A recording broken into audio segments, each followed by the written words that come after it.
Namaskar. Welcome to one more episode of What Does This Data Say? Finally, the elections in the 5 states are over. The results are out. Someone is very happy, someone is happy, and someone is sulking. And the government will be there in a few days, maybe today, tomorrow, the swearing-ins will happen. So now the time has come to look beyond the win and loss situation. Now the time has come to start probing further into the data. And all I can tell you this is that once you start looking at the data, there are many surprises which it springs up.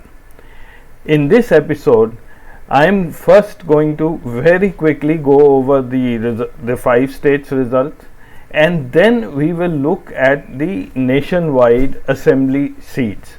How many seats does the BJP have and where is it heading for once the election in the remaining states happen before the 2024 general election. Thereafter, I will use the same methodology which I have used in the state assemblies, using the same arithmetic and the same sentiment as of today, and map it on to the Lok Sabha election of 2024. And then we see that if the things continue the same way, then where will BJP land up in the 2024 general election? And that's where the surprises become even bigger. So stay with me as we try to understand the data behind these elections. So let's first look at the summary of the results of the 5 states. I'm sure you must have seen the results umpteen times, but just to recap and refresh your memories, I will go through it. Goa, there were 40 seats, 21 needed for majority. The BJP won 20 seats, just halfway mark. It was up by 7 seats. The Congress did very badly. It got 11 seats and was down by 2. AAP managed to open an account in Goa this time. The alliance of BJP and the Maharashtrawadi Gomantak Party and Independence is 24, and they are all set to make a government in Goa. Next is Uttaranchal, 70 seats. BJP got 47, but they are forming the government, but they are down by 10 seats compared to the last election in the state. Congress did little better than last time. They are 19 seats, they are up by 8 seats. Then we come to Punjab, 117 seats. AAP here has swept the polls. 92 seats they got, they are up by 72 seats at the expense of Congress, which is down by 59 seats, Shiromani Dal down by 12 seats, and BJP is down by 1 seat. Today, the day I am recording, Bhagwant Mann is all set to become the Chief Minister. Manipur, BJP has won 32 seats. It has done very well. It is up by 11, and it will form a government with NPP and LJP together. They have 39 seats, and they are all set to form this government. Congress lost miserably. They are down by 23 seats. Now coming to UP, the biggest state of all, BJP has won the election, no doubt, but they are down by 57 seats. SP has done remarkably well. They are up by 64 seats, winning 111 seats. The only thing I like to point out here is BSP, which had a 14% vote share in this election, managed to get only 1 seat. And as people say, that was the main cause of SP getting a lower than expected number of seats in UP. However, the NDA together, which is BJP and Apna Dal and Nishad Party together, they have 273 seats. There are also people saying that AIMIM has spoiled the party for SP, but AIMIM got less than 0.5% of the vote, and most of their candidates have lost the deposit. So now if we total up all these 5 states, how do the results look like? Now here is the graph which I have made. BJP in these 5 states won 356 seats. They are down by 50 seats from the last election in these states. Congress won 55, they are down by 85. AAP won 94 seats in this election, they are up by 74. And SP won 111, they are up by 64. As I said, BSP is a major loser along with Congress and BJP, and all these 3 losers the benefited the other parties like AAP and SP. Others, which means other parties and independents, are up by 15 seats. They are presently having 73 seats. Part 2 now. Now we look at the state legislative assemblies and we take the total sum of all the seats in the country and then try to analyze where each party stands as on date. So if we sum up all the seats, there are 4034 seats, which excludes the 87 seats of Jammu Kashmir, because currently the assembly has been suspended there. BJP today has 1365 seats with a percentage of 33.8. Congress is at second position with 701 seats and a seat percentage of 17.4. Third is Trinamool Congress with 233, then comes AAP 156, DMK 131, SP 114, and so on. So these are the top states, and the remaining independents are 76, which constitute 1.9% of the seats, and the remaining so many parties, around 40-50 parties, all have together 941 seats, which is 23.3% of seat share.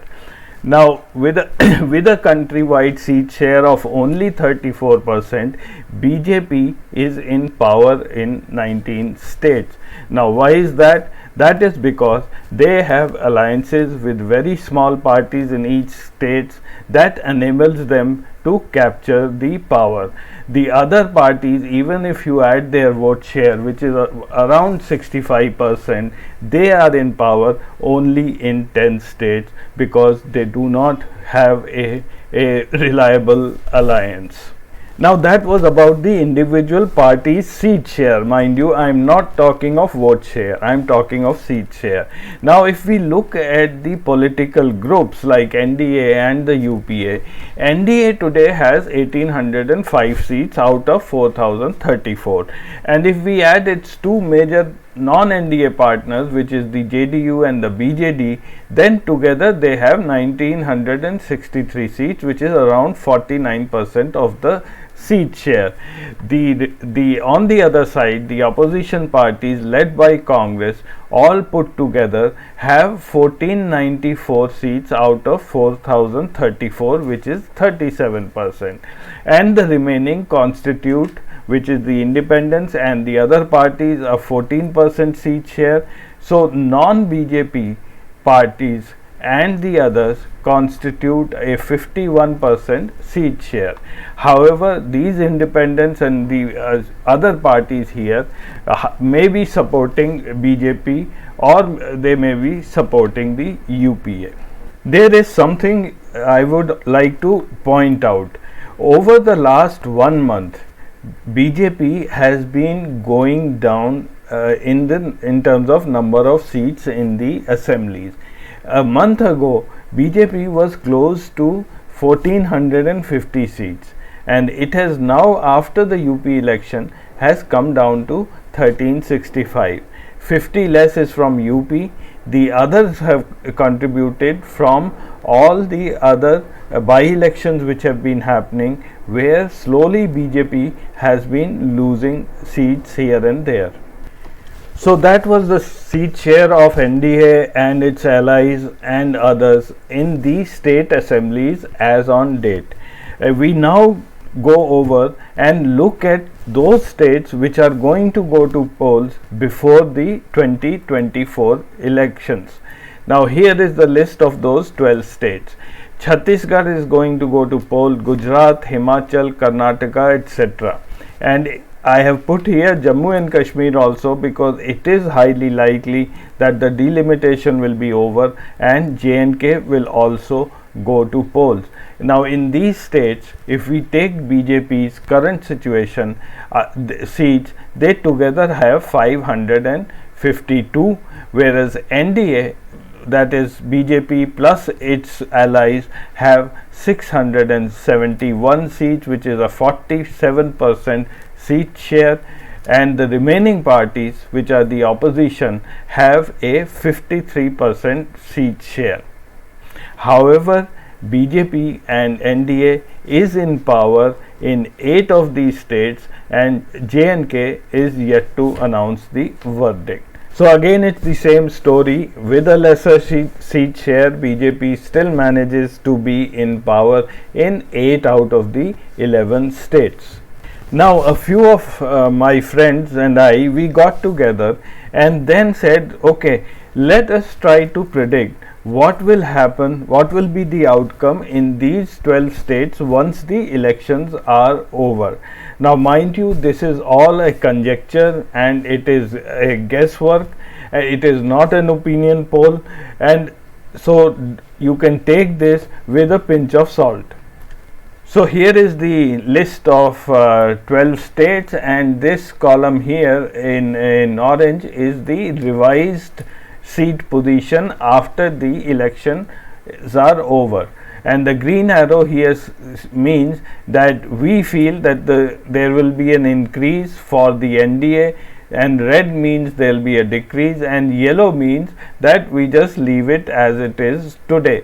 So if we do this exercise, we feel Chhattisgarh, the NDA will do better, Gujarat it will do better. This is primarily because of a weak Congress which will not be able to stand up to BJP and its allies this time around.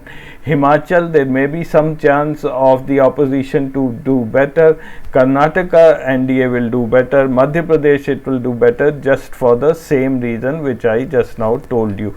Meghalaya, maybe Trinamool Congress may step in, it might do better.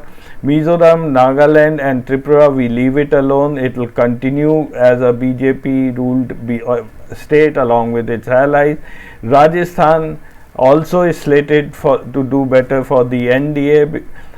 Same thing in Telangana, where the BJP has started to become more active. We expect that NDA will again do better. So if we just total this up, and you can do this exercise yourself, we think that from 671 seats which the NDA has today, they will go up to 857. So from 47% seat share, they are slated to go very close to 60, and the remaining parties, their seat share will come down to 40%. So here is the summary. In March 2022, NDA had 1963 seats, UPA 2071, and the total were 4034. In March 24, we expect NDA to go up to 2149 and the opposition to come down to 1972. Total seats 4121. It includes J&K. Part 3 now. We use the same methodology and the same sentiment and the same logic and try to see how our parliament seats will get affected. So let's look at the Lok Sabha. So first I will give some background of the 2019 general elections just to refresh your memories. I'll now talk of the vote share here. NDA got 43.64% of votes, UPA 25.02, others around 25, left 2.5%, independents 2.68, Nota 1.06, and that makes it 100%. So NDA got 43% of the vote share. Now if you look at the individual parties, out of the 43, 37.3% votes came from the BJP alone. Congress was little less than 20, and then the other parties. Now here you will see that the parties which are on the top of the list are all those strong regional players. Each one is coming from one state. Trinamool from West Bengal, Samajwadi Party from UP, YSR from Andhra, DMK from Tamil Nadu, Shiv Sena from Maharashtra, Telugu Desam from again Andhra, and so on. 16 top parties account for 86% of the vote share.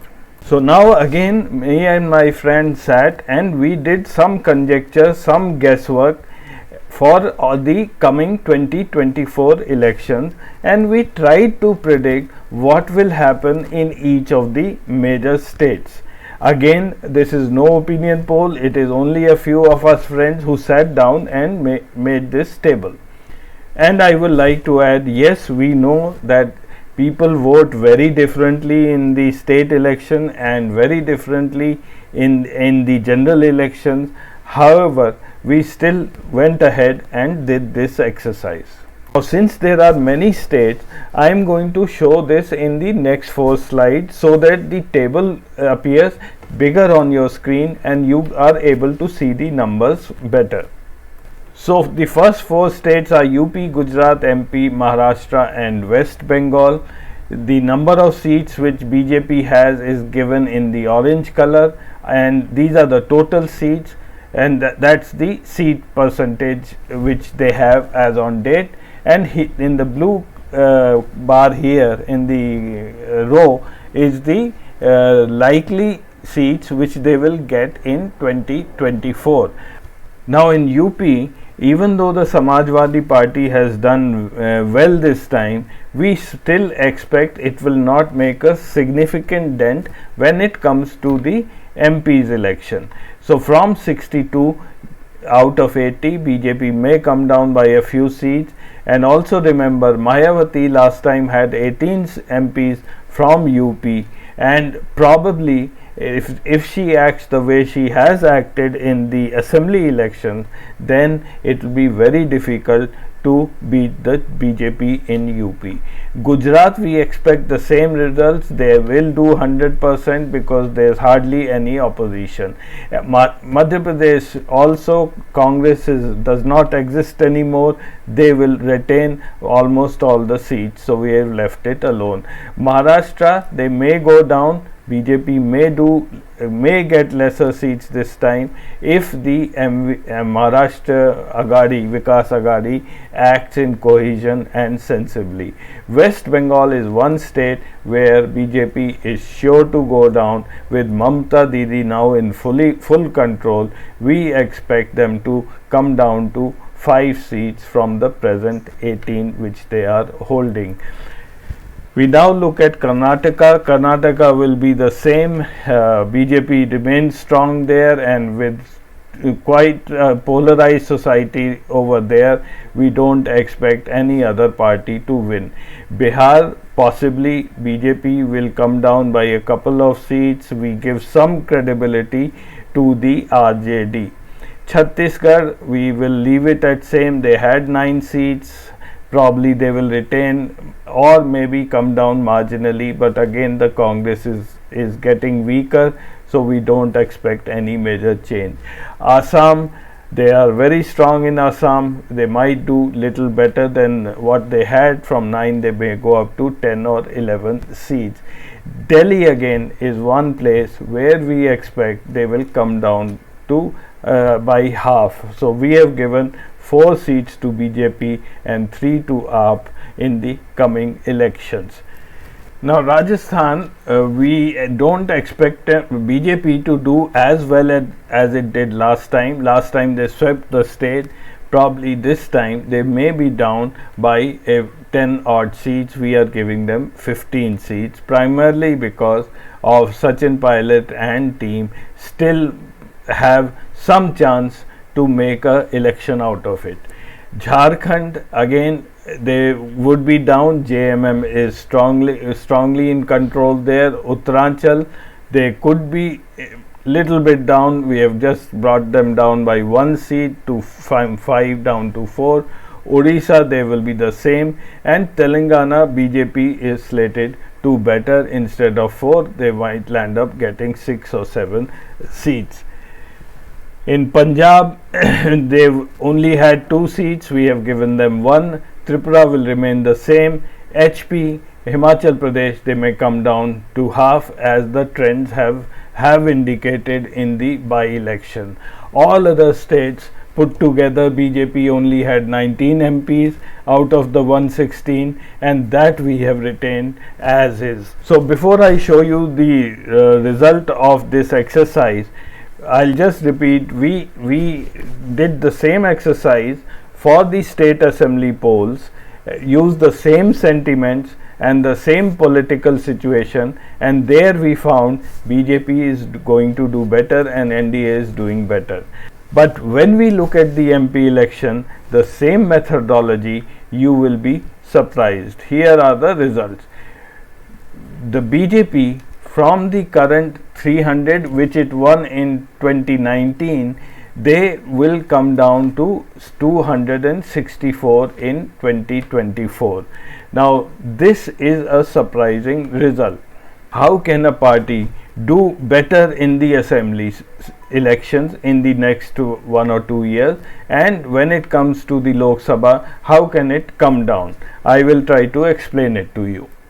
The reason is that BJP has alliances with very small parties. Now these small parties, such as if you look at the Northeast, they tie up with BJP and share the power, and they contribute in the assemblies. However, these small parties cannot contribute when it comes to the MP election, and that's why it leaves BJP practically on its own with a very few partners. Secondly, if you have observed the list, there is hardly any strong regional party left which is backing the BJP. The Shiv Sena left the alliance, the TDP left the alliance. So currently there is no strong regional party which backs the BJP, and that is what is going to harm them in the 2024 general elections. So what should the opposition do? Well, here is some suggestions, and this is same as what Prashant Kishore was saying a couple of months ago. Now in the general election, every regional party should stick to its home state, and no other party should interfere in that state. It should turn out a 1:1 poll. Like the DMK should fight in Tamil Nadu, Trinamool Congress West Bengal, SP in UP, TRS in Telangana, Left Front in Kerala, MVA in Maharashtra, etc. There should be no vote dilution and no egos and infighting within the opposition. And for Congress, is there any hope? Well, yes, they should stick to states where there is no regional strong party. Those are states like Chhattisgarh and Rajasthan. They can fight it out there, but leave the ambitions of being a national party till they again regain some kind of stature or status. On the other hand, BJP is a very smart party. All these calculations they must have already done, or they are fully aware of it. In fact, they must be having some strategy to beat this. For instance, they might start tying up with bigger parties this time, and someone like YSR Congress is a possibility who will tie up with the BJP. And there is still a lot of things for BJP to worry about, because behind all those wins, their vote share, seat share is going down. So that's all for this episode. I will again meet you sometime next week with some other topic. Till then, namaskar.